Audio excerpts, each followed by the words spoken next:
Muawiyah ibnu Sa'id mengatakan bahwa laut ini mengandung berkah, yakni Laut Rum, sekarang disebut Laut Tengah. Ia berada di pertengahan bumi, dan semua sungai bermuara kepadanya, juga lautan-lautan yang besar. Sedangkan bagian bawahnya tersebut terdapat sumur-sumur yang ditutup dengan tembaga. Maka apabila hari kiamat tiba, lalu lautan tersebut menjadi lautan api. Pas hari kiamat tiba tersebut, lautan itu akan berubah menjadi lautan api yang bergejolak-gejolak sangat mengerikan.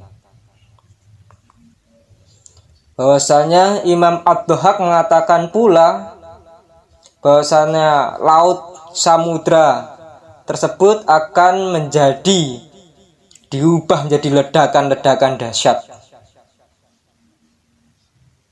Imam Ad-Dhahhak mengatakan seperti itu karena makna sujirat ialah ledakan. Imam Mujahid dan Al-Hasan Ibnu Muslim mengatakan sujirat artinya dinyalakan menjadi api. Jadi api yang bergejolak-gejolak. Jadi samudra, lautan, semua yang ada di permukaan bumi akan meledak dan meluap menjadi hembusan api-api yang sangat mengerikan. Ini cuplikan ayat wa ijal biharu sujirat, dan apabila lautan dijadikan meluap. Surat At-Takwir ayat yang ke-6. Melanjutkan perjalanan kita, surat At-Takwir ayat yang ketiga. A'udzubillahi minasyaitonirrajim. Bismillahirrahmanirrahim. Wa idzal jibalu suyirat, dan apabila gunung-gunung dihancurkan, yaitu lenyap dari tempatnya masing-masing dan meledak sehingga bumi bekas tempat berpijaknya jadi rata dan datar. Tafsir menurut riwayat Imam Ibnu Katsir, ketika gunung-gunung dihancurkan maka terjadi ledakan-ledakan yang maha dahsyat. Ledakan-ledakan seperti itu tidak bisa kita lihat zaman sekarang ini, karena itu adalah akhir daripada masa makhluk yang bernama gunung, bukan bumi, gunung. Dan apabila gunung-gunung dihancurkan, mereka akan menjadi ledakan-ledakan yang sangat dahsyat. Lanjut ayat yang keempat, wa idzal aisyaru uttilat, dan apabila unta-unta yang bunting ditinggalkan, tidak diperdulikan. Imam Ikrimah dan Imam Mujahid mengatakan bahwa makna yang dimaksud ialah unta-unta yang sedang bunting. Imam Mujahid mengatakan unta-unta yang sangat berharga bagi pemiliknya itu diabaikan dan tidak dipedulikan lagi. Karena apa? Kengeriannya dikala itu. Jadi harta yang melimpah ruah itu nggak ada gunanya ketika di akhir zaman, ketika menjelang kiamat itu. Apalagi ketika kiamat nggak ada gunanya sama sekali. Yang dikumpul-kumpulkan itu nggak ada gunanya. Bahkan unta yang bunting jelas untung itu mereka tinggalkan.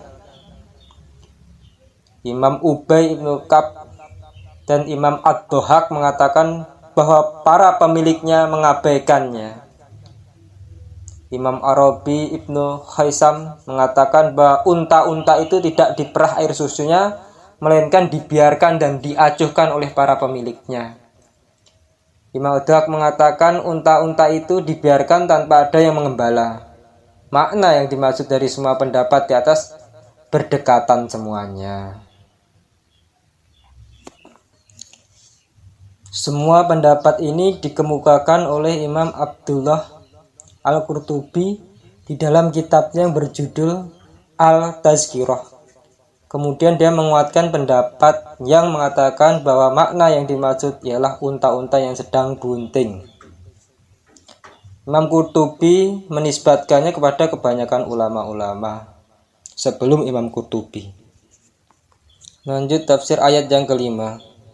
Wa idzal suhusyirat, dan apabila bintang-bintang liar dikumpulkan. Tafsir Quran bil Quran Imam Ibnu Katsir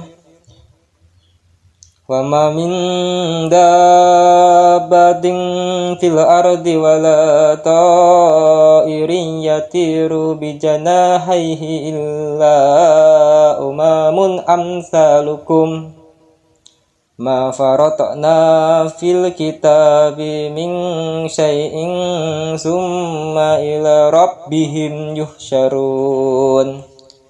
Dan tiadalah bintang-bintang yang ada di bumi dan burung-burung yang terbang dengan kedua sayapnya, melainkan umat-umat juga seperti kalian. Jadi tidak ada bintang-bintang yang ada di bumi dan burung-burung yang terbang dengan kedua sayapnya, melainkan umat-umat juga seperti umat kalian. Tiadalah kami alpakan suatu apapun di dalam Alkitab, kemudian kepada Tuhanlah mereka dihimpunkan. Surat Al-An'am ayat ke-38. Semua hewan dikumpulkan hingga lalat, menurut Imam Ibn Abbas. Demikian pula menurut apa yang diriwayatkan oleh Imam Ibn Abu Hatim. Lalat yang gak berguna pun dikumpulkan, bukan dilenyapkan langsung, tapi dikumpulkan terlebih dahulu, dihimpun menjadi satu. Dalam kitab tafsir Imam Qatadah, bahwa sesungguhnya Allah menghimpunkan semua hewan, kemudian Allah memutuskan terhadapnya menurut apa yang dikehendakinya. Ada yang jadikan tanah, apa yang masih dihidupkan Allah SWT, terserah Allah SWT. Menjadi hiasan-hiasan surga dan lain sebagainya. Tetapi menurut Imam Ikrimah Maula Ibnu Abbas, bahasanya dihimpunkan hewan-hewan tersebut oleh Allah, maksudnya semua akan dibinasakan. Ya, sesuai juga pendapat Imam Qatadah. Terserah Allah apa memutuskan apa yang dikehendakinya setelah dikumpulkan. Dikehendakinya untuk dibinasakan atau dimasukkan ke surga, terserah Allah. Atau sebagian dimasukkan ke surga atau sebagian dimasukkan ke jadikan tanah, terserah Allah Subhanahu wa taala. Tapi bahasanya itu dikecualikan pada kitmir, anjing Ashabul Kahfi. Dia akan menjadi binatang ahli surga. Tafsir riwayat pendapat menurut Imam Ibn Abbas bahwa penghimpunan semua binatang ialah dengan mematikannya, dan penghimpunan segala sesuatu mengandung makna mematikannya kecuali jin dan manusia, karena kedua jenis makhluk ini akan dimintai pertanggungjawabannya kelak di akhirat. Jadi makna al-husr ialah mematikannya menurut arti yang diartikan oleh Sayyidina Ibnu Abbas radhiyallahu ta'ala anhu. Lanjut ayat yang ke-6. Wa idzal biharu sujirat. Dan apabila lautan dijadikan meluap. Mengenai tentang firman Allah tersebut, ada kisah antara Sayyidina Ali dan seorang laki-laki Yahudi. Riwayat Ibnu Jarir mengatakan telah menceritakan kepada kami, Yakub telah menceritakan kepada kami Ibnu Aliyah dari Daud dari Said Ibnu Musayyab yang mengatakan bahwa Sayyidina Ali bin Abi Thalib radhiyallahu ta'ala anhu bertanya kepada seorang laki Yahudi, di manakah neraka jahanam itu? Maka orang-orang Yahudi, ada salah satu dari mereka menjawab, di laut. Kemudian Ali berkata bahwa menurutnya lelaki Yahudi itu benar dalam jawabannya, karena Allah SWT berfirman, dan laut yang di dalam tanahnya ada api. Surat At-Tur ayat ke-6 dan firman yang lain surat At-Takwir ayat yang ke-6 ini. Dan apabila laut dipanaskan. Jadi di bawah laut nanti adalah bagian daripada neraka jahanam yang akan digulung bersama matahari, planet, bumi, dan bintang tata surya kelak di hari kiamat. Dimasukkan ke dalam wadah yang namanya neraka jahanam. Sayyidina Ibn Abbas radhiyallahu ta'ala anhu mengatakan bahwa Allah mengirimkan angin dapur ke laut, maka laut menjadi mendidih karenanya, kemudian berubah menjadi api yang menyala-nyala dengan hebatnya dan mengerikannya. Hal ini telah diterangkan sebelumnya pada tafsir firman Allah Subhanahu wa taala. Surat At-Tur.